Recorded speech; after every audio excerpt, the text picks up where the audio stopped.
Hi friends, ఈరోజు ఈ వీడియోలో ఏపీ రాష్ట్ర వ్యాప్తంగా ఉన్నటువంటి రైతులకు కేంద్ర ప్రభుత్వం అందిస్తున్న ముఖ్యమైన పథకాలలో పిఎం కిసాన్ సమ్మాన్ నిధి పథకం కూడా ఒకటి.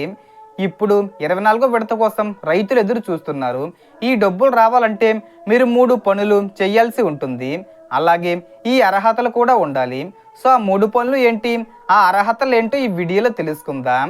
సో పిఎం కిసాన్ పథకం ద్వారా అర్హత ఉన్న రైతు కుటుంబాలకు సంవత్సరానికి మొత్తం 6,000 రూపాయల ఆర్థిక సహాయం అందుతుంది. ఈ 6,000 రూపాయల మొత్తాన్ని ఒకేసారి కాకుండా 3 విడతలుగా ఒక్కో విడతకు 2,000 రూపాయల చొప్పున నేరుగా రైతుల బ్యాంక్ ఖాతాల్లో జమ చేస్తారు. ఇప్పటి వరకు ఈ పథకం ద్వారా రైతులకు అనేక విడతల్లో ఆర్థిక సహాయం అందింది. ఇప్పుడు 24వ విడత 2,000 రూపాయల కోసం రైతులు ఆసక్తిగా ఎదురు చూస్తున్నారు. అయితే 24వ విడతకు సంబంధించిన ఖచ్చితమైన విడుదల తేదీపై ఇంకా అధికారిక ప్రకటన రావాల్సి ఉంది.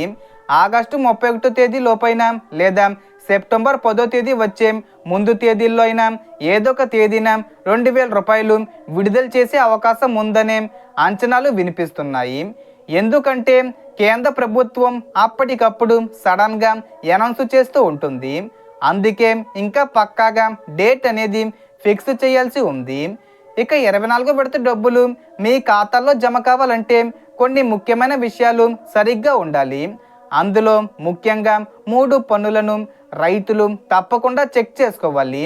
మొదటిది ఈకేవీసీ. మీ పిఎం కిసాన్ ఈకేవీసీ పూర్తయిందో లేదో తప్పకుండా చెక్ చేసుకోండి. రెండోది, మీ ఆధార్ వివరాలు, బ్యాంక్ ఖాతా వివరాలు సరిగ్గా ఉన్నాయో లేదో పరిశీలించండి. ముఖ్యంగా డబ్బులు జమ అయ్యే బ్యాంక్ ఖాతా వివరాల్లో ఎలాంటి తప్పులు ఉండకూడదు. మూడోది, మీ పిఎం కిసాన్ బెనిఫిషరీ స్టేటస్ను చెక్ చేసుకోవాలి. అందులో మీ పేరు, భూమి వివరాలు, పేమెంట్ స్టేటస్ వంటి వివరాలు సరిగ్గా ఉన్నాయో లేదో చూసుకోవాలి.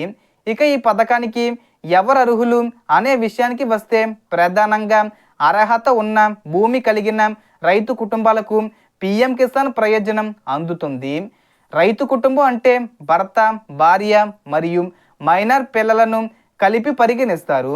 అయితే ప్రతి భూమి యజమానికి ఈ పథకం వర్తించదు. కొన్ని వర్గాలను ప్రభుత్వం ఈ పథకం నుంచి మినహాయించింది.